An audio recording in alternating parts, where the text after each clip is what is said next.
We're going to turn now to that devastation in Australia, where thousands of firefighters and first responders are battling unprecedented wildfires.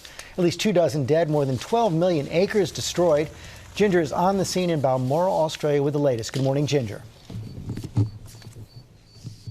Good morning, George. The people that lived inside this home say they were 30 seconds from becoming a statistic. They had actually put in fire-resistant glass. That's what I'm holding here, just a twisted mess. The metal all twisted. Their home, they said, was just hit by fireballs that just came down and melted it in an instant. I want you to look at this map because that's the map of Australia over the weekend when 200 fires were burning. Just to give you the scope of this, if you put that superimposed on the United States, that would be like fires burning from California to Pennsylvania, Wisconsin to Florida. An unprecedented and early start to fire season here in Australia. Helena Wong and Justin Cam barely made it out of the fire alive. The total disorientation, your entire life. You know, you feel as though it's yanked out from under you. That is how thousands of people in Australia feel today. The skies over parts of their nation turned blood orange. So far, 24 people have been killed. We knew the wildfires in California were huge in 2018. And last year, the fires in the Amazon were even bigger. But since September, the fires here in Australia have already burned more than 2 times those events combined. I asked experts what makes wildfires different here, and it really comes down to the types of trees. We have pines and firs, but here it's all eucalyptus trees, and the eucalyptus oil inside is extremely flammable. Right behind me, a sea of those flammable trees that were extra parched from a driest year on record and the hottest year on record. More than 4,500 firefighters and support personnel are trying to stop the blazes, including 77 brought in from America.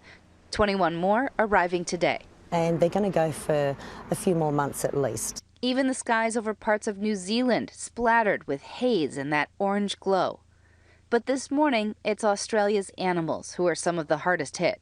There's estimates of hundreds of millions of Australian native species have been killed as a result of this devastating fire. Reports that as much as half of the island's koala population has been wiped out.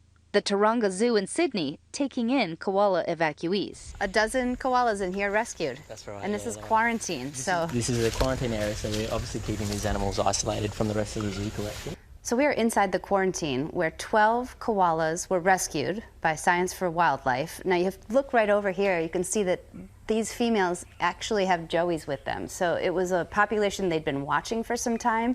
They knew that the fire could potentially take out their habitat, and it did. So it was a good thing they got them out when they did.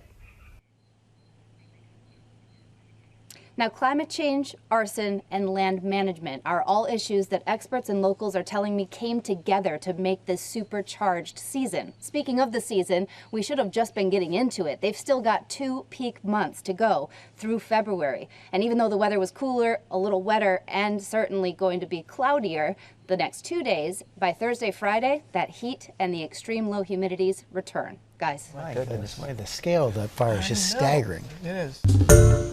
Hi everyone, George Stephanopoulos here. Thanks for checking out the ABC News YouTube channel. If you'd like to get more videos, show highlights, and watch live event coverage, click on the right over here to subscribe to our channel, and don't forget to download the ABC News app for breaking news alerts. Thanks for watching.